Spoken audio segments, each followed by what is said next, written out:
Hello and welcome to another one shot of chapter Magnetic Effects of Electric Current. Before starting the chapter, अगर आपको याद हो तो हमने एक इफेक्ट पढ़ा था इलेक्ट्रिक करंट का इलेक्ट्रिसिटी वाले चैप्टर में। क्या नाम था उसका? Heating effect of electric current. वैसे ही करंट का और एक इफेक्ट है, करंट की वजह से और एक चीज हो सकती है। क्या है? Magnetism. That's why in short this magnetic effects of electric current is also called as electromagnetism. मतलब magnetic effects of electric current मतलब क्या है इसका? तो वही मतलब समझने के लिए आ जाते हैं 1820, that is in 19th century, scientist named Hans Christian Oersted. अब क्या था? एक एक्सीडेंटल डिस्कवरी, मतलब करने कुछ और जा रहा था, हो कुछ और गया। There was a simple circuit. उस सिंपल सर्किट में क्या था? बैटरी थी, वायर्स थे, रजिस्टर, एमीटर, जो भी है। करंट फ्लो हो रहा था। जैसे ही करंट फ्लो हो रहा था, बाजू में रखा था एक मैग्नेटिक कंपास। अब जब भी करंट फ्लो हो, उस मैग्नेटिक कंपास में जो नीडल होती है ना, वो मैग्नेटिक होती है। वो क्या कर रही थी? डिफ्लेक्ट। जैसे ही वो स्विच ऑन करे, डिफ्लेक्ट हो। अब उसने देखा कि यार ये क्यों हो रहा है? जैसे ही करंट फ्लो होता है, मैग्नेट क्यों डिफ्लेक्ट हो रहा है? इलेक्ट्रिसिटी और मैग्नेटिज्म तो दो अलग अलग चीजें हैं ना भाई, तो एक दूसरे के साथ रिलेटेड है क्या? अब उसको डाउट आया। फिर उसने वापस क्या किया? अब मैग्नेट को नीचे रखा, ऊपर रखा, डायरेक्शन थोड़ी चेंज की, डिस्टेंस थोड़ा चेंज किया। हर बार उसे कुछ ना कुछ ऑब्जर्वेशन मिला, कुछ ना कुछ उसने नया देखा। फिर उसने करंट की डायरेक्शन बदली, मतलब पॉजिटिव टू नेगेटिव, बैटरी उल्टी लगा दी। जैसे ही करंट की डायरेक्शन उल्टी की, फिर उसने कुछ नया ऑब्जर्व किया। तो इसी सारे ऑब्जर्वेशन को देखकर उसने ये कंक्लूजन निकाला कि there is some relation between electricity and magnetism.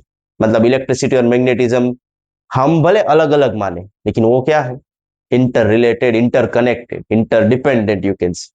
That's why that magnetic effect is also called as electromagnetism. कि जब भी करंट फ्लो होगा, जिसके भी अंदर से, जैसे वो कंडक्टर है जिसके अंदर से करंट फ्लो हो रहा था, वो दूसरे मैग्नेट को अट्रैक्ट कर रहा है। मतलब वो खुद क्या बन गया? एक मैग्नेट। लेकिन ये नेचुरल मैग्नेट तो नहीं होगा। कौन सा मैग्नेट होगा ये? ऐसा मैग्नेट जो करंट पे डिपेंड कर रहा है। तो क्या कहोगे इसे? इलेक्ट्रोमैग्नेट। अब आप ये सोचो, किसके ज्यादा एप्लीकेशंस है? एक नेचुरल मैग्नेट है जिसका फिक्स स्ट्रेंथ है, electromagnet which has more applications. Okay, think about it. We will start with a natural permanent magnet, that is your in a shape of bar magnet. ये दिख रहा है bar magnet, north pole होता है, south pole होता है, पता ही है आपको भाई। ओके। अब आप क्या करोगे? जब भी आपको देखना है कि वो मैग्नेट है, तो आजू बाजू कुछ मैग्नेटिक फील्ड होगी ना भाई। जैसे नहीं कहते आप, इलेक्ट्रिक चार्ज के आजू बाजू होता है इलेक्ट्रिक फील्ड, मैग्नेट के आजू बाजू होता है मैग्नेटिक फील्ड। वैसे ही नॉर्थ और साउथ ये मैग्नेट है। ये लाइंस मैंने बनाई है, अभी आपको नहीं दिखेगी। आप जब लेके आओगे मैग्नेट, तो आपको ये दिखेगा नहीं। लेकिन ये जो रीजन है, जो लाइंस हमने ड्रॉ की है, ये आपको कब दिखेगी? आप क्या करो, एक शीट ले लो, व्हाइट कलर या कोई भी एक्रेलिक एक्रेलिक शीट ले लो, बार मैग्नेट रखो, और जैसे ही आप ऊपर आयरन फिलिंग्स स्प्रेड करोगे, क्या होगा? एक पर्टिकुलर पैटर्न दिखेगी आपको। उसी पैटर्न को मैंने ड्रॉ किया है इधर। ठीक है। और मैंने डायरेक्शन भी कन्वेंशनली मान लिया, कुछ ना कुछ तो डायरेक्शन होगी। That is from north to south. अभी मान ली है, फिर आगे जाके देखेंगे कि क्या ये सही है कि गलत। ये that was conventionally accepted, the direction is from north to south.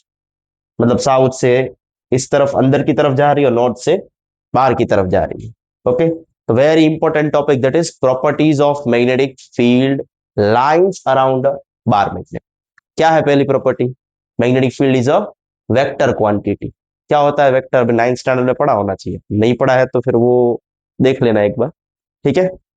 सारे 9th क्लास के भी हमने वन शॉट, न्यूमेरिकल्स, सब कुछ किया है। ओके। तो क्या होता है वेक्टर? ऐसा फिजिकल क्वांटिटी जिसका पूरा मीनिंग तब निकल के आता है जब उसके पास डायरेक्शन, या फिर उसकी मैग्नीट्यूड और डायरेक्शन दोनों को आप कंसीडर करो। मतलब जिसके पास डायरेक्शन भी है और मैग्नीट्यूड भी है। ओके। तो डायरेक्शन तो पहले ही बता दिया मैंने, नॉर्थ टू साउथ। अब ये तो पता है आपको कि नॉर्थ टू साउथ है बाहर की तरफ, मैग्नेट के बाहर की तरफ से कहाँ है? North to south. अब ये अंदर से भी कनेक्टेड है, दिख नहीं रहा है क्योंकि आयरन फिलिंग्स तो आप बाहर की तरफ स्प्रेड कर रहे हो। ठीक है, उसके अंदर थोड़ी डालने जाओगे आयरन फिलिंग्स। अब ये एक प्रॉपर्टी है कि नॉर्थ टू साउथ बाहर है, और अंदर से अगर कनेक्टेड है, ऐसा मानो अगर कि अंदर से कनेक्टेड है, तो डायरेक्शन क्या होगी? South to north. ऐसा तो नहीं होगा कि यहाँ नॉर्थ टू साउथ और यहाँ भी नॉर्थ टू साउथ, ऐसे होगी क्या? तो यहाँ पे जो एक दोनों लाइन जहाँ मिलेगी उस पॉइंट पे डायरेक्शन कौन कौन सी होगी, अंदर की साइड, ऊपर की साइड, बाहर, अंदर, क्या समझ में आ रहा है? एक यूनि डायरेक्शन है which is from north to south outside and south to north inside, तभी वो पूरा सर्कल बनेगा ना भाई। या तो एंटी क्लॉकवाइज होगा या तो क्लॉकवाइज होगा, जो भी है एक यूनिफॉर्म डायरेक्शन। तो that is all about the direction. Another thing is, अब जैसे वेक्टर क्वांटिटी है तो डायरेक्शन भी है, और मैग्नीट्यूड भी। डायरेक्शन का हो गया। मैग्नीट्यूड मतलब क्या होता है? मैग्नीट्यूड वैल्यू, अमाउंट, क्वांटिटी और स्ट्रेंथ। वैल्यू क्या है मैग्नेटिक फील्ड की, बताओ चलो। अब देखो फॉर्मूला हो तो डायरेक्ट वैल्यू पुट करके एग्जैक्ट वैल्यू निकल जाएगी। फॉर्मूला नहीं है हमारे पास, तो क्या करोगे? देखो इधर ऑब्जर्वेशन करो, कहीं कहीं पे लाइन नजदीक नजदीक है, कहीं कहीं पे दूर दूर है। दिख रहा है ये पोल्स है ना, इसको पोल कहा जाता है, पर पूरा आप साउथ पोल कह दो, लेकिन ये वाला जो एज है ना पोल का, that is the south pole, that is the north pole. इतने से एरिया में कितनी सारी मैग्नेटिक फील्ड है, इकट्ठा हो गई, भीड़ कर दी है इधर। और यहाँ पे देखो दूर दूर है।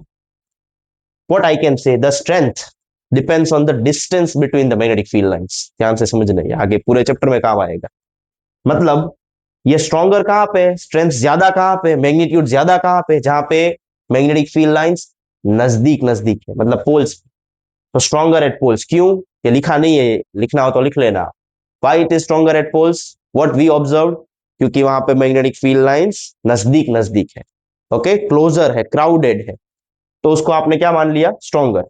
और जहां पे वीकर है, the central part, the middle part, वहां पे लाइंस दूर दूर है ना, इसका मतलब क्या हुआ? Weaker in middle. तो आप ये कह सकते हो कि भाई मैग्नेटिक फील्ड की जो स्ट्रेंथ है वो मैग्नेटिक फील्ड लाइंस के बीच में जो डिस्टेंस है उस पर डिपेंड करता है। डिस्टेंस जितना ज्यादा स्ट्रेंथ उतनी कम, डिस्टेंस जितना कम स्ट्रेंथ उतनी ज्यादा। Okay, that was one of the property. आ जाओ नेक्स्ट क्या है? दे फॉर्म क्लोज्ड लूप या फिर क्लोज्ड कर्व्स। ओके, अब ये देखो, आप कहोगे सर क्लोज कर्व लिखा तो है कहाँ यहाँ पे? नॉर्थ टू साउथ तो हमने शो किया है from taking a reference from the ion feelings, लेकिन ये पहले ही कहा था मैंने, साउथ टू नॉर्थ से अंदर से भी कनेक्टेड है। अगर अंदर से कनेक्ट हो जाए तो पूरा सर्कल बन जाएगा, ये सारे सर्कल कंप्लीट हो जाएंगे। ये भी ऐसे कंप्लीट हो जाएगा, ये वाला भी कहीं ना कहीं जाके तो पूरा सर्कल बनेगा ही। ओके, सारी लाइंस क्या बनाएगी? Closed curve. Okay, that is a property, it forms a closed curve या फिर क्लोज्ड लूप। मतलब ऐसा नहीं है कि इधर नॉर्थ से स्टार्ट हुआ और साउथ पे एंड हो गया, खत्म ना, अंदर से भी कनेक्टेड है बस। नेक्स्ट क्या है? ये तो देख बचपन से पढ़ते आ रहे हो आप, कि नॉर्थ नॉर्थ मैग्नेट के नजदीक ले जाओगे तो दूर जाएंगे, फिर भी ले जाते हो ना, ट्राई तो करते ही हो, अपना पूरा जोर लगा देते हो। साउथ साउथ में भी वही, नजदीक नजदीक ले जाओगे दूर जाएगा। अब नॉर्थ साउथ को अगर नजदीक ले जाओ तो इतना ले जाओगे अपने आप चिपक जाएगा, that is called as attraction.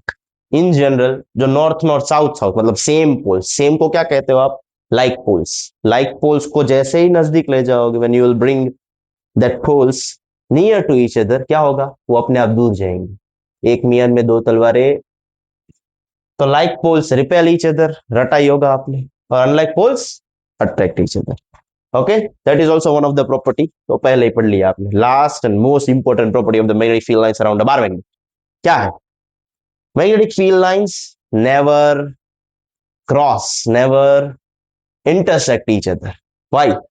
लिखा ये रीजन, जैसे अगर इंटरसेक्ट कर गई, ठीक है, जैसे ये नॉर्थ है ये साउथ है तो ये इस तरफ जा रही है, ये नॉर्थ है ये साउथ है तो इस तरफ जा रही है, ये है पॉइंट ऑफ इंटरसेक्शन। अब इंटरसेक्टिंग पॉइंट पे डायरेक्शन बताओ मुझे। ऐसे अगर टेंजेंट बनाओगे ये वाले कर्व के लिए तो ऐसे बनेगा, और ये वाले कर्व के लिए टेंजेंट बनाओगे तो ऐसे बनेगा। देखो ये डायरेक्शन भी है, ये डायरेक्शन भी है, क्या इस पॉइंट पर, पॉइंट ऑफ इंटरसेक्शन पर दो डायरेक्शन मिल रही है? क्या ये पॉसिबल है? नहीं। That is one way of answering that why they never intersect. Another way is कि अगर यहाँ पे मैग्नेटिक कंपास रख दो इस पॉइंट पे एग्जैक्टली, अब ये मैग्नेटिक कंपास में जो मैग्नेटिक नीडल होती है ना, वो मैग्नेटिक, वो इस तरफ अट्रैक्ट करेगी, इस तरफ डिफ्लेक्ट करेगी, कि इस तरफ डिफ्लेक्ट करेगी?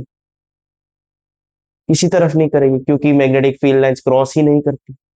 ठीक है, तो magnetic field lines never cross, never intersect, because if they do so then at the point of intersection it will have two directions which is not possible। अब कहीं कहीं पे आपने देखा होगा, कभी कभी मैं बोल देता था मैग्नेटिक फील्ड, कभी कभी मैं बोल देता था magnetic field lines, but in general these are two similar things but different. क्या है देखो, मैग्नेटिक फील्ड लाइंस और मैग्नेटिक फील्ड के बीच में क्या डिफरेंस है? ज्यादा कुछ नहीं है वैसे। आगे जाके आप फॉर्मूला भी पढ़ोगे, magnetic field is a term, the physical quantity, you will study a lot of things related to that in class 12। उसका सिंबल भी है, देखो लिखा है मैंने बी, और ऊपर जो एरो किया है ना, और जो भी वेक्टर क्वांटिटीज आप जब भी लिखोगे ऊपर एरो करोगे, टेक्स्ट बुक में देखोगे तो उसे बोल्ड किया होगा, पता चले कि ये क्या है, वेक्टर। ओके, इस डायरेक्शन भी है इसकी। तो magnetic field is a vector quantity, ऊपर देखो मैग्नेटिक फील्ड का सिंबल भी है। मैग्नेटिक फील्ड लाइंस क्या लिखा है, lines about which the iron feelings align themselves. ये लाइंस किसको बोला हमने, कि जब हमने वो एक्सपेरिमेंट किया था आयरन फीलिंग्स वाला, जैसे ये आयरन फीलिंग स्प्रेड की थी, तो उस जो पैटर्न हमें जो मिली थी उसी का रेफरेंस लेके हमने क्या बना दिया, ये लाइंस, मैग्नेटिक फील्ड लाइंस। तो कुछ फॉर्मूला वॉर्मूला है नहीं मैग्नेटिक फील्ड लाइंस की, डायरेक्ट एक्सपेरिमेंटल थिंग है, ऑब्जर्वेशन है, ये मिला उसको मैग्नेटिक फील्ड लाइंस कह दिया। लेकिन अगर आपको पता हो कि मैग्नेट को जैसे ही आप नजदीक ले आते हो ना, तो एक इतना दूर होता तब कुछ नहीं होता, नजदीक नजदीक ले आते हो तभी कुछ अट्रैक्शन रिपल्शन होता है। मतलब ऐसा कुछ इमेजिनरी रीजन है, ऑरा है उसका मैग्नेट का, कि जब वो अट्रैक्शन या रिपल्शन करता है, बहुत दूर होता है तब क्या पता अट्रैक्शन रिपल्शन हो रहा हो, लेकिन बहुत कम, इतना कम, फोर्स इतना कम होगा कि एक्सेलरेट ही नहीं कर पा रहा है। ऐसा थोड़ी है कि कोई चीज मूव नहीं कर रही तो उस पर फोर्स नहीं लग रहा। मतलब यह है कि डिस्टेंस जब बहुत ज्यादा है तब एक्सेलरेशन बहुत कम होगा, जैसे ग्रेविटेशनल फोर्स में भी हमने कुछ पढ़ा था उसके रिलेटेड। तो मतलब मैग्नेटिक फील्ड क्या है, it is the region around the magnet where force of magnet can be detected. Okay, ऐसा रीजन जहां पे अट्रैक्शन या रिपल्शन, मतलब मैग्नेट का कुछ फोर्स आपको फील हो, डिटेक्ट हो, okay, that is called as magnetic field. और जो लाइंस आप आयरन फीलिंग्स का यूज करके बना रहे थे, that is called as magnetic field lines. इतना क्लियर है? आगे बढ़े, चलो। Now let's see, we have a lot of activities in this chapter. उस एक्टिविटीज के थ्रू ही हमें कुछ ना कुछ कैरेक्टरिस्टिक या प्रॉपर्टी समझ में आएगी। ठीक है, तो सारे एक्टिविटीज में जो इंपॉर्टेंट है वो क्या है, उसका डायग्राम और द कंक्लूजन। डन। बाकी अगर प्रोसेस पता है तो मटेरियल्स और एम तो पता ही होगा आपको। अभी जो प्रॉपर्टीज हमने की थी मैग्नेटिक फील्ड्स की, वो वेरीफाई भी हो जाएगी कि क्या वही है कि नहीं, क्या वो गलत है, क्या वो सही है, जो भी है। डन। तो फर्स्ट एक्टिविटी अगर आप देखोगे, that is related to the direction of magnetic field. मान लिया हमने डायरेक्शन क्या है, नॉर्थ टू साउथ। अब हमने क्या किया, वेरीफाई करने के लिए कि हाँ भाई नॉर्थ टू साउथ है कि नहीं है, बहुत सारे छोटे छोटे मैग्नेटिक कंपास ऐसे रख दिए। अभी मैग्नेट नहीं रखा है, अभी ऐसे एक सर्कुलर सेमी सर्कल में हमने क्या किया, बहुत सारे मैग्नेटिक कंपास रख दिए। अब आप क्या करोगे, उधर बीच में जो जगह है ना, ये वाली, यहाँ पे आप बार मैग्नेट रख दोगे।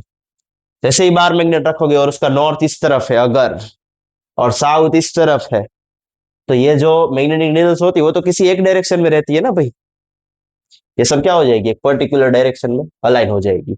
और वो कौन सी डायरेक्शन होगी, नॉर्थ टू साउथ। अगर आपने उल्टा किया होता, साउथ यहाँ पे रखा होता और नॉर्थ यहाँ पे रखा होता, तो क्या होता, नॉर्थ टू साउथ। आपको दिखेगा कि जो मैग्नेटिक नीडल है वो एक पर्टिकुलर डायरेक्शन में अलाइन हो रही है। कब, जब इस मैग्नेट के आजू बाजू रखोगे तब।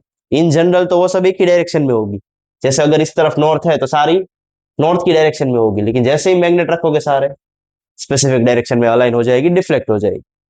सो then we have verified the direction is from north to south, outside हो गया। अच्छे, नेक्स्ट आ जाओ। थोड़ा मैग्नेट का, मैग्नेट की प्रॉपर्टीज, मैग्नेटिक फील्ड समझ लिया हमने, हमें तो बात करनी है इलेक्ट्रोमैग्नेट की। ठीक है, तो पहले तो ये देखेंगे कि ये जो इलेक्ट्रोमैग्नेट है, जो इलेक्ट्रिसिटी पे डिपेंड करता है, जो करंट पे डिपेंड करता है, क्या वो करंट की डायरेक्शन पे डिपेंड करता है कि नहीं।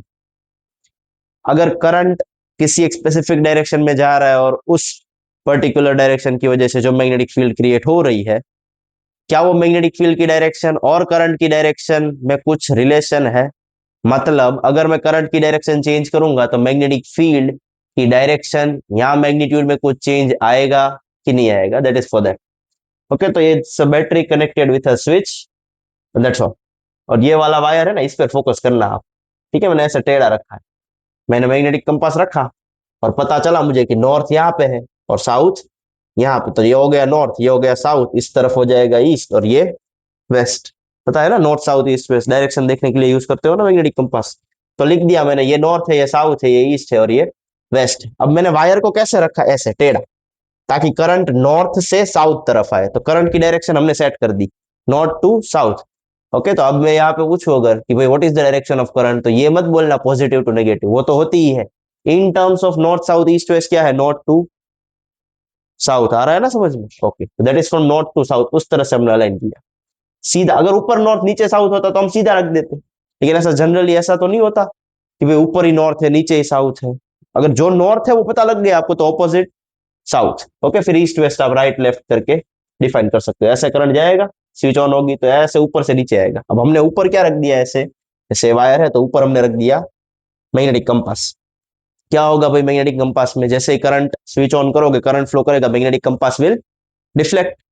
अब ये डिफ्लेक्ट किस तरफ कर रहा है, देखो इस तरफ। ये नॉर्थ है, ये साउथ है, ये ईस्ट है और ये वेस्ट, ऐसे है। ये किस तरफ डिफ्लेक्ट कर रहा है, इस तरफ।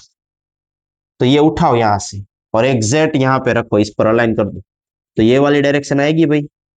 किसकी डायरेक्शन, डिफ्लेक्शन की। ये कौन सी डायरेक्शन, डिफ्लेक्शन इज, ये नॉर्थ है कि ईस्ट है, दोनों के बीच में है ना, क्या कहोगे इसे, नॉर्थ ईस्ट। अब समझ में क्या आया इस एक्टिविटी से, कि जब भी आप करंट की डायरेक्शन नॉर्थ टू साउथ रख रहे हो तब डिफ्लेक्शन हो रहा है नॉर्थ ईस्ट। आपने कहा हाँ, तो क्या।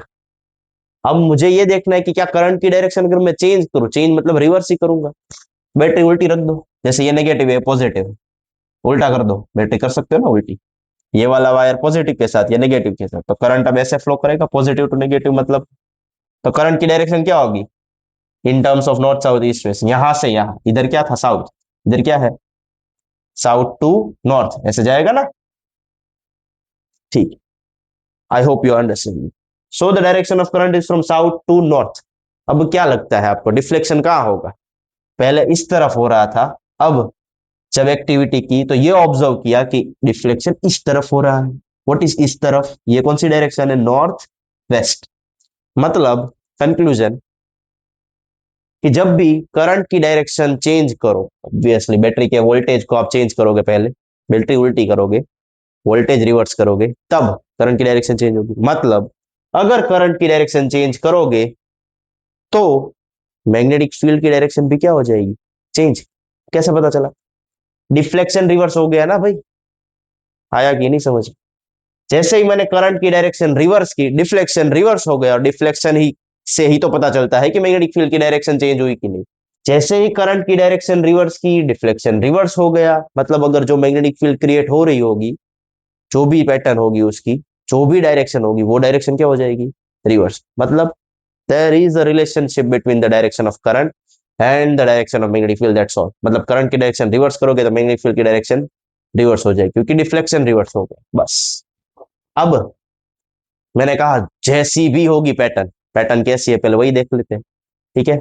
The pattern of magnetic field around a bar magnet, जो हमने अभी डिस्कस किया था इससे पहले, वो पता है हमें, ऐसे क्लोज कर्व और प्रॉपर्टीज और सब देखी हमने। अब अगर स्ट्रेट वायर अगर मैं लू, straight exact straight, straight wire के अंदर से अगर करंट फ्लो हो रहा हो, ठीक है, और उसके आजू बाजू अगर मुझे वापस पैटर्न देखनी है मैग्नेटिक फील्ड की, तो मैं किस चीज का यूज करूंगा, आयरन फीलिंग्स।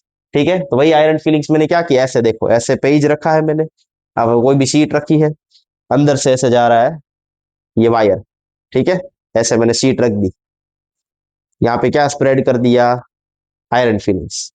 जैसे ही करंट फ्लो होगा, और ऐसे थोड़ा टैप कर देना आप, जैसे ही टैप करोगे आप, एक स्पेसिफिक पैटर्न दिखेगी आप। वो पैटर्न कैसी है देखो, तो इस तरह से लग रहा है ऐसे टोर्नेडो साइक्लोन वाइक्लोन जैसा।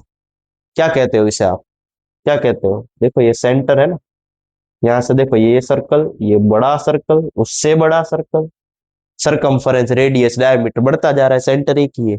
ऐसे सर्कल को क्या कहते हो आप, कॉन्सेंट्रिक सर्कल्स। मतलब अगर स्ट्रेट वायर है, देखो यहाँ से यहाँ करंट जा रहा है ना, ये सब तो ठीक है चलो, करंट देखो यहाँ से यहाँ जा रहा है इस पर्टिकुलर वायर में, तब मैग्नेटिक फील्ड कैसी हो रही है, ऐसे अगर करंट जा रहा है तो उसके परपेंडिकुलर प्लेन में मैग्नेटिक फील्ड जो हो रही है वो ऐसे सर्कल बना रही है बहुत सारे, विथ सेम सेंटर। तो what is the pattern of magnetic field around a straight conductor, एक वर्ड में आंसर देना हो तो क्या बोलोगे आप, कॉन्सेंट्रिक सर्कल्स। ओके, उसमें देखो कैसी मिल रही थी, nearly circular, but that was not exact circle, these are exact circular. Okay, concentric circles, done. Pattern जब भी फाइंड करनी है आप यूज करोगे आयरन फिलिंग्स। डायरेक्शन फाइंड करनी है तो, या फिर डायरेक्शन पता लगानी है तो किसका यूज करोगी? Magnetic compass. ओके, तो अब इसी में देखो बहुत सारी चीजें हम करेंगे। हम यहाँ पे क्या कर रहे हैं, एक मैग्नेटिक कंपास रख रहे हैं, एक दो जितने हैं आपके पास। जैसे ही मैग्नेटिक कंपास रखोगे ना, या तो वो इस तरफ डिफ्लेक्ट करेगा या तो वो इस तरफ डिफ्लेक्ट करेगा। ये वाला क्या होता है, क्लॉकवाइज, और अगर इस तरफ डिफ्लेक्ट किया तो ये एंटी क्लॉकवाइज। मतलब वो मैग्नेटिक कंपास किसी एक डायरेक्शन, या तो क्लॉकवाइज बताएगा डायरेक्शन मैग्नेटिक फील्ड की, या तो वो एंटी क्लॉकवाइज बताएगा। मैग्नेटिक कंपास है तो डायरेक्शन पता लग जाएगी। अब थोड़ी चीजें आप समझो, अगर मैं मैग्नेटिक कंपास को नजदीक रखूं तो क्या डिफ्लेक्शन ज्यादा होगा? जहां पे करंट फ्लो हो रहा है वहां पे डिफ्लेक्शन उसके नजदीक अगर आप रखोगे तो ऑब्वियसली ज्यादा होगा, क्योंकि स्ट्रॉन्ग मैग्नेटिक फील्ड होगी, स्ट्रेंथ ज्यादा। जैसे ही दूर दूर जाओगे फोर्स वीक स्ट्रेंथ कम, तो डिफ्लेक्शन वीक होता जाएगा, कम होता जाएगा। इतना डन है। अगर मैं करंट की डायरेक्शन चेंज करूं तो क्या डिफ्लेक्शन चेंज होगा? नहीं होगा? होगा, यही तो समझा था इधर से। जैसे ही करंट की डायरेक्शन चेंज करोगे deflection reverse, that's all. Okay, मतलब दोनों इंटरडिपेंडेंट है, वो तो पहले ही कर लिया हमने। अब ये जो डायरेक्शन है किसकी, मैग्नेटिक फील्ड की, क्लॉकवाइज होगी या फिर एंटी क्लॉकवाइज होगी।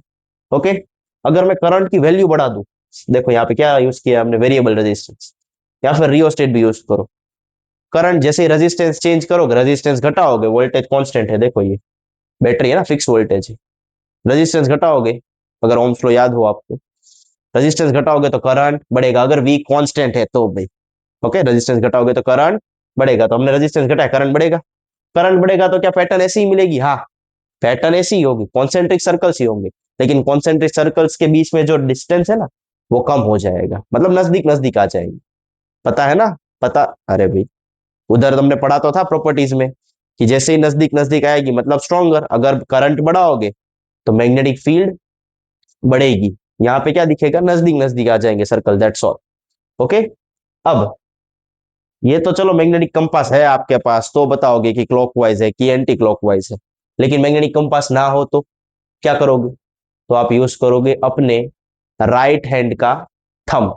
तो right hand thumb rule, what is that statement, समझो पहले। क्या कहती है statement? Align your right hand thumb, imagine you are holding a straight conductor. जैसे आपने हाथ में एक स्ट्रेट कंडक्टर पकड़ा, ठीक है, जो स्ट्रेट कंडक्टर में जो करंट की डायरेक्शन जैसे ऊपर जा रही है तो अंगूठा ऊपर रहना चाहिए, अगर नीचे जा रही होती तो ऐसे नीचे जा, इस तरफ जा रहा होता तो ऐसे होल्ड कर। ठीक है, तो करंट की जो डायरेक्शन है उस डायरेक्शन में अपने अंगूठे को अलाइन कर दो। अब पकड़ोगे तो सही ना इसको, जिस डायरेक्शन में पकड़ोगे, यहां से देखो, जिस डायरेक्शन में पकड़ोगे या तो वो क्लॉकवाइज होगी या तो एंटी क्लॉकवाइज।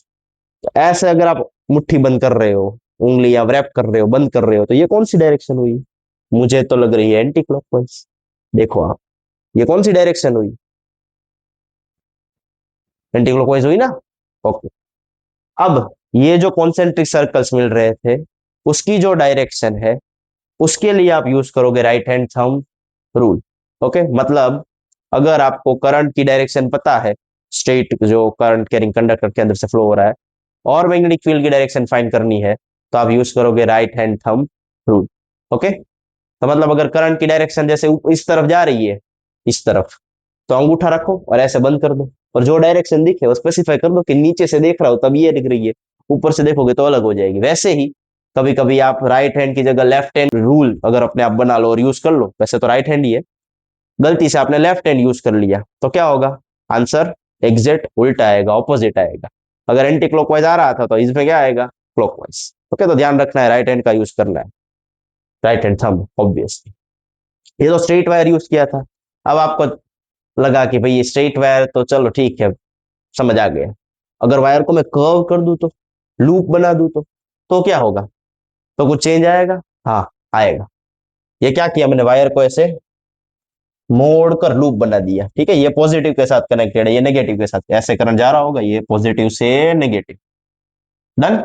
अब वापस क्या करो, आयरन फीलिंग स्प्रेड कर दो। एक एक्टिविटी है, देखो आप, इधर से ऐसे करंट जा रहा होगा तो इधर से ऐसे ऊपर आ रहा होगा, ऐसे पेज पे मैंने दो होल कर दिए, यहां से करंट ऐसे जा रहा है, तो यहाँ पे और यहाँ पे क्या मिलेगा आपको? कॉन्सेंट्रिक सर्कल्स, क्योंकि जहां से करंट फ्लो होता है वो थोड़ा सा एरिया तो स्ट्रेट कंडक्टर है ना, उधर उसके आजू बाजू क्या होगा, कॉन्सेंट्रिक सर्कल। थोड़ा इमेजिन करो भाई। अब ध्यान से अगर इस सर्कुलर लूप, क्लोज लूप को आप देखो, तो जहां से करंट फ्लो हो रहा है ना, जो वाले इंटरसेक्शन से, वहां पे कॉन्सेंट्रिक सर्कल्स बन रहे हैं, लेकिन वो कॉन्सेंट्रिक सर्कल्स धीरे धीरे उसका कर्वेचर कम होता जा रहा है। इधर भी देखो कर्वेचर कम होता जा रहा है, नियरली एक सेंटर पे क्या हो जा रहा है, वो स्ट्रेट लाइन। इसका मतलब क्या हुआ कि जहां से करंट फ्लो होगा, वहां से जैसे जैसे दूर जाओगे तो मैग्नेटिक फील्ड वीक होगी, और एक टाइम ऐसा आएगा कि जब मैग्नेटिक फील्ड बहुत कम हो जाएगी। डन, जीरो भी कह सकते हो आप, लेकिन वो डिपेंड करेगा फॉर्मूला और डिस्टेंस और सब चीज पे। ओके, मैग्नीट्यूड एंड एवरीथिंग, तो that you will study in higher grades. But इतना समझ आया कि जैसे ही आप दूर जाओगे तो मैग्नेटिक फील्ड वीक होती जाएगी, सर्कल्स का जो कर्वेचर है वो कम होता जाएगा, डिस्टेंस भी चेंज होगा ऑब्वियसली। इन दोनों में डिफरेंस क्या है देखो तो आप, अगर करंट एक यहाँ से अंदर की तरफ जा रहा है तो यहाँ से इस तरफ बाहर की तरफ जा रहा होगा। जैसे ये व्हाइट शीट हमने जो कहा था, वहां से अगर एक तरह से करंट ऊपर जा रहा होगा तो एक साइड से करंट नीचे जा रहा होगा। करंट की डायरेक्शन क्या है, वैसे तो यूनिफॉर्म है, पॉजिटिव टू नेगेटिव, लेकिन एक पर्टिकुलर क्रॉस सेक्शन के लिए एक से ऊपर और एक से नीचे। तो यहाँ पे जो सर्कल बनेगा, right hand thumb rule use करो, एंटी क्लॉकवाइज बन रहा है, और यहाँ पे यूज करो तो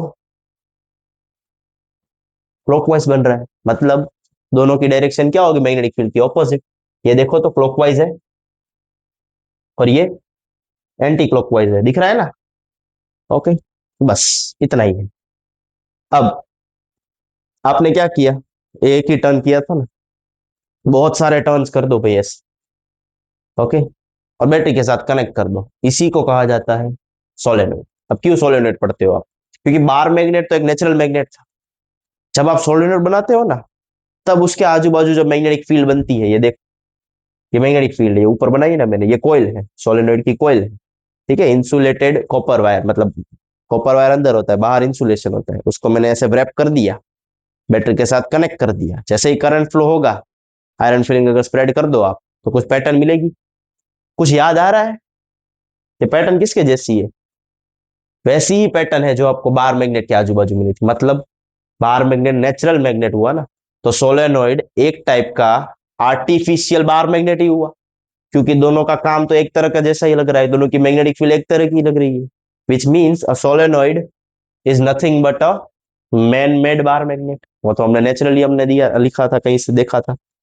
ये क्या हुआ, सोलेनोइड। ओके, डेफिनेशन भी देख लेना। Okay, a coil of many circular turns of insulated copper wire wrapped closely, नजदीक नजदीक रखना है भाई, in the shape of a cylinder और हेलिक्स, हेलिक्स कहते हैं उस शेप, तब बन जाता है वो सोलेनोइड। इसमें देखो ध्यान से ऑब्जर्व करना ये है कि यहाँ पे आप देखो ना, ये सेंटर में, तो ये लाइंस नियरली क्या लग रही है, पैरेलल। इसका मतलब क्या हुआ, देखो, अगर मैग्नेटिक फील्ड लाइंस दूर दूर थी तो आप उसे क्या कह रहे थे, वीक। नजदीक नजदीक थी तो क्या कह रहे थे, स्ट्रॉन्ग। लेकिन अगर डिस्टेंस दोनों के बीच का सेम हो, अगर वो पैरेलल हो, तो क्या कहोगे, कांस्टेंट। दूर है तो वीक, नजदीक है तो स्ट्रॉन्ग, कांस्टेंट है तो कांस्टेंट। डिस्टेंस कांस्टेंट है तो मैग्नेटिक फील्ड भी क्या होगी, कांस्टेंट। इसी कांस्टेंट मैग्नेटिक फील्ड को क्या कहते हो आप, यूनिफॉर्म मैग्नेटिक फील्ड। तो एक क्वेश्चन ऐसा भी बनता है सोलेनोइड का, कि भाई सोलेनोइड में कौन सी जगह पे मैग्नेटिक फील्ड यूनिफॉर्म होती है, आप कहोगे inside the solenoid, inside the solenoid. क्यों भाई आप कहोगे कि भाई यूनिफॉर्म है, क्योंकि क्या लग रहा है आपको, वो पैरेलल लग नहीं रहा है। मैग्नेटिक फील्ड लाइंस क्या है, पैरेलल, तो आपने क्या बता दिया, यूनिफॉर्म, दैट्स ऑल। अब आप कहोगे कि नहीं, हमें तो सोलेनोइड तो भले आपने बना लिया, नंबर ऑफ टर्न्स और ये सब, हो इससे भी स्ट्रॉन्ग मैग्नेट बनाना है, मतलब किसी चीज को मैग्नेटाइज करना है, चलो ठीक है, मैग्नेट बना देना है, या फिर स्ट्रॉन्ग करनी है मैग्नेटिक फील्ड, तो आप क्या करोगे, उसी जो सोलेनोइड था ना, उसके अंदर आप रख दोगे एक सॉफ्ट आयरन, इनपुट कर दोगे आप। जैसे ही आप सॉफ्ट आयरन इंक्लूड करोगे उसके अंदर, ये क्या है, ये कॉइल है, बट ये कॉइल है। यहां से अगर कॉइल, हमने ये देखो, ये जो वायर जा रहा है, उसको हमने ऐसे ऐसे किया है, ऐसे, that is how we have wrapped a soft iron around the coil। ऐसे करोगे आप सॉफ्ट आयरन के ऊपर, तो सॉफ्ट आयरन क्या हो जाएगा, मैग्नेटाइज, बस स्ट्रॉन्ग मैग्नेट बन गया। इसी को क्या कहते हो, इलेक्ट्रोमैग्नेट। अब देखो यहाँ पे जो याद रखना है आपको, ये इलेक्ट्रोमैग्नेट की जो स्ट्रेंथ है ना, वो दो चीजों पे डिपेंड करती है। एक तो है नंबर ऑफ टर्न्स, तभी तो कहा था ना, क्लोजली, नजदीक नजदीक रखना है, जितना ज्यादा नजदीक रखोगे मैक्सिमम, उतनी मैग्नेटिक फील्ड स्ट्रांग होगी, स्ट्रेंथ बढ़ेगी। ये तो एक चीज होगी। दूसरा, करंट चेंज करो, करंट की वैल्यू बढ़ाओ, क्या होगा? जैसे ही आप रेजिस्टेंस कम करोगे या फिर बड़ी बैटरी लगाओगे, करंट बढ़ाओगे, तो मैग्नेटिक फील्ड क्या होगी? स्ट्रांग। तो इलेक्ट्रोमैग्नेट की स्ट्रेंथ दो चीजों पे डिपेंड करती है, एक तो है नंबर ऑफ टर्न्स और एक तो है value of magnitude of current. Done. अब आ जाओ, चलो last activity of the chapter, इसके बाद है बहुत इंपॉर्टेंट टॉपिक बाकी है, लेकिन ये समझो पहले, ये सेटअप समझो। बैटरी का पॉजिटिव स्विच के साथ कनेक्टेड है, वो कनेक्टेड है, ये एल्यूमिनियम रोड है बेटा, ठीक है, विच इज अ कंडक्टर। उसको एक पॉइंट दे दिया, बी के साथ कनेक्ट कर दिया, और कोई और पॉइंट ए है, उसको आपने बैटरी के नेगेटिव के साथ कनेक्ट कर दिया। अब ये जो सेटअप है ना, वो मैंने ऐसे रखा है, लेकिन ये आपको ठीक से दिखेगा नहीं, इसलिए ऐसे दिखाया, ठीक है। तो इट्स लाइक दिस। और जो ये क्या है, हॉर्स शू मैग्नेट, इसको मैंने ऐसे रखा, इधर नॉर्थ है इधर साउथ, ओके। तब हॉर्स शू मैग्नेट देखो ध्यान से, नीचे नॉर्थ है ऊपर साउथ, तो क्या मैग्नेटिक फील्ड की डायरेक्शन नीचे से ऊपर होती है, नॉर्थ से साउथ? अगर नॉर्थ ऊपर होता तो ऊपर से नीचे, that is the direction of magnetic field. अब जैसे अपने मैग्नेट ऐसे रखा है, ये एल्यूमिनियम रोड है, ये ए पॉइंट है, ये बी पॉइंट है, देखो तो ये बी पॉइंट है ना, पॉजिटिव के साथ कनेक्टेड, तो ये बी है, ये ए है, तो क्या करंट ऐसे फ्लो होगा, स्विच ऑन करोगे तो वैसे। तो that is the direction of current, that is the direction of magnetic field. ऐसे ये मैग्नेटिक फील्ड है, ये करंट है, क्या है ये दोनों के बीच में एंगल क्या है? 90 डिग्री। डन। अब जैसे ही आप ये सेटअप करोगे ना, ये जो एल्यूमिनियम रोड है ना, ऐसे डिफ्लेक्ट करेगी। आप बताओ क्यों डिफ्लेक्ट करेगी? क्योंकि इस पर, इस मैग्नेट की वजह से कुछ फोर्स लग रहा होगा, समझो। ये क्या है? एल्यूमिनियम रोड, वायर के साथ कनेक्ट कर दिया, जैसे ही करंट फ्लो होगा ये बन जाएगा मैग्नेट, और ये तो ऑलरेडी हॉर्स शू मैग्नेट ही है। एक मैग्नेट दूसरे मैग्नेट को फोर्स लगाएगा ना कुछ अट्रैक्टिव या रिपल्सिव, तो ये ऐसे या फिर ऐसे, डिपेंड करेगा डायरेक्शन पे, ठीक है, कि वो डिफ्लेक्ट करेगा, या तो वो इससे दूर जा रहा है, इस डायरेक्शन में डिफ्लेक्ट हो रहा है, या फिर इस डायरेक्शन में डिफ्लेक्ट हो रहा है, मूव कर रहा है, मोशन कर रहा है, या फिर फोर्स लग रहा है, ठीक है। अब आपको मैं पूछूं कि भाई पता कैसे चलेगा, तो आप कहोगे दिख जाएगा ना वो तो, कि इस डायरेक्शन में जा रहा है। लेकिन हमने इन दोनों के बीच का जो डायरेक्शन रखा था, मैग्नेटिक फील्ड और करंट, वो तो हमने सेट किया था ना 90 डिग्री। आप कहोगे कि भाई इससे, इसके अलावा आप और कुछ भी डायरेक्शन सेट कर सकते हो, क्यों नहीं की? लेकिन सबसे ज्यादा जो फोर्स लगा ना, वो तभी लगा जब इन दोनों के बीच, करंट और मैग्नेटिक फील्ड के बीच का जो डायरेक्शन था वो 90 डिग्री था, तब, तभी आपको क्या मिला? Maximum force. और अगर मैं आपको पूछूं कि भाई मिनिमम फोर्स चाहिए, या फिर वो हिले ही ना, कि मिनिमम फोर्स अगर अप्लाई करना हो, एल्यूमिनियम रोड मिनिमम डिस्प्लेस करे, मिनिमम मोशन करे, मिनिमम फोर्स लगे, तो उसके लिए कंडीशन क्या होगी? मतलब मैग्नेटिक फील्ड और करंट के बीच का एंगल क्या होगा? इसमें 90 डिग्री था, उसमें क्या होना चाहिए? बताओ कमेंट में।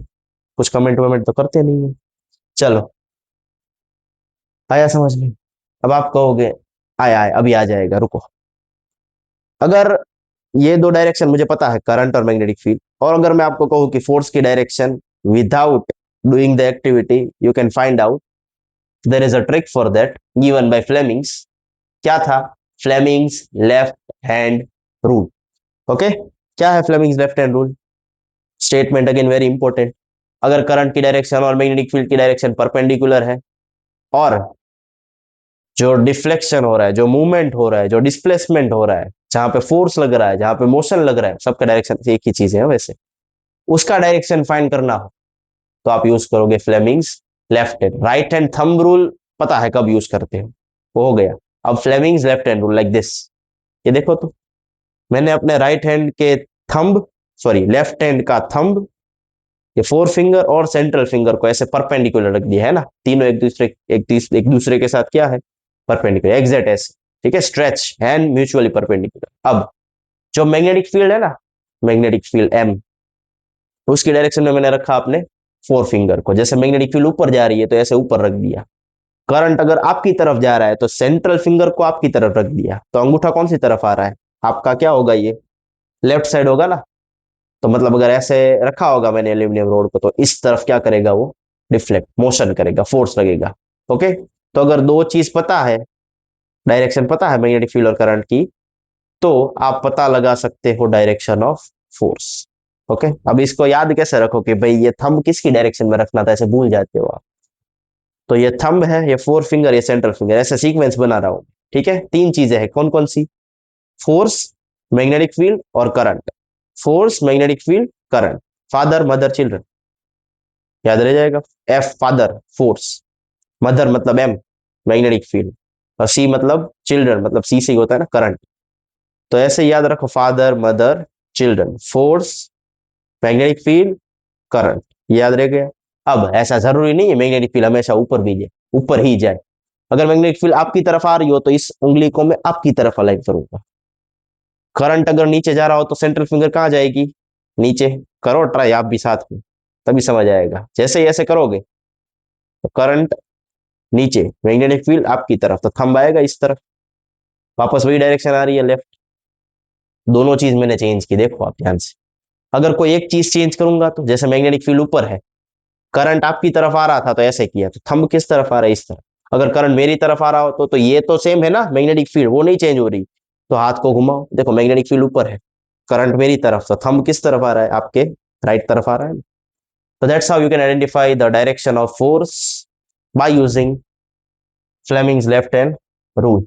अब इलेक्ट्रोमैग्नेट जो हमने पढ़ा, इसके भी बहुत सारे एप्लीकेशन है। जंक यार्ड्स बेसिकली, वहां पे आयरन स्क्रैप, जो हैवी आयरन स्क्रैप्स होते हैं ना, उसको आप यहाँ से वहां ले जाने के लिए as a lifting electromagnet use करते हो, लिफ्ट करने के लिए। जैसे स्विच ऑन करोगे मैग्नेट बन जाएगा, चिपक जाएगा वो आयरन। तो जहाँ पे रिलीज करना है वहां जाके क्या करोगे? स्विच ऑफ, तो वो क्या हो जाएगा? Release. Another important application of this is in MRI. अब थोड़ा पता हो आपको कि तो आपके नर्व्स में भी है ना थोड़ा सा करंट फ्लो होता है। अगर करंट फ्लो होगा तो क्या है चैप्टर का नाम? इलेक्ट्रोमैग्नेटिज्म। करंट फ्लो होता है तो वो मैग्नेटिक फील्ड क्रिएट करता है, मतलब जब हमारे बॉडी से भी जब करंट फ्लो हो रहा है, बहुत कम करंट फ्लो हो रहा है, लेकिन जब नर्व्स में भी करंट फ्लो हो रहा है, मैग्नेटिक फील्ड क्रिएट हो रही है। अब इतनी ज्यादा स्ट्रांग नहीं होती, ठीक है। हार्ट की बात करो तो हाँ उधर होती है। आपने नाम सुना होगा एमआरआई। क्या होता है एमआरआई का फुल फॉर्म? बताओ कमेंट में।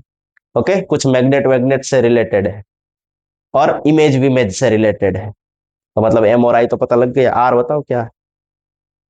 इसी एमआरआई में आप यूज करते हो इलेक्ट्रोमैग्नेटिज्म का principle concept, okay, to find और to get the internal pictures और इमेज ऑफ इंटरनल ऑर्गन्स।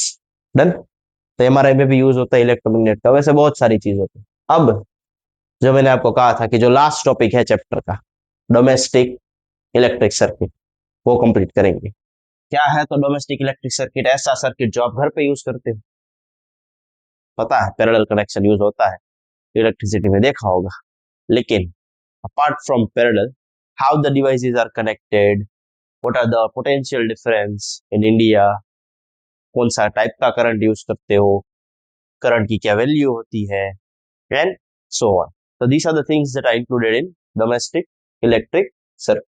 देखो ध्यान से, सबसे पहले क्या आ रहा है भाई? फ्यूज। ओके, उससे भी पहले देख, there are three types of wire. एक है लाइव वायर, जिसके ऊपर जो इंसुलेशन होता है वो कैसा होता है? रेड कलर का। फिर है ये न्यूट्रल, कौन से कलर का इंसुलेशन होता है? Black. And the third one is earthing, ground. कैसा इंसुलेशन है भाई? ग्रीन कलर का। ओके, अब ये जो लाइव वायर है ये पॉजिटिव के साथ कनेक्ट होता है, न्यूट्रल वायर नेगेटिव के साथ कनेक्ट होता है। मतलब लाइव वायर से करंट आएगा और जो करंट यूज हो गया वापस रिटर्न कहां से जाएगा? ये ब्लैक वाला न्यूट्रल से। और अर्थिंग सेफ्टी डिवाइस है, चलो वो हो गया। पहला क्या है? फ्यूज। लाइव वायर्स के साथ हमने कनेक्ट कर दिया फ्यूज, ठीक है। फिर कहाँ पे जाएगा करंट? इलेक्ट्रिसिटी मीटर, जहाँ पे बिल आता है ना आप महीने का, किलोवाट आवर वाला, याद है यूनिट? ये कैलकुलेशन यहाँ पे होगा, इलेक्ट्रिसिटी मीटर। फिर है डिस्ट्रीब्यूशन बॉक्स, यहाँ पे सारी मेन स्विचेस और फ्यूज भी कनेक्टेड है, which is then connected to the different sockets in the different rooms.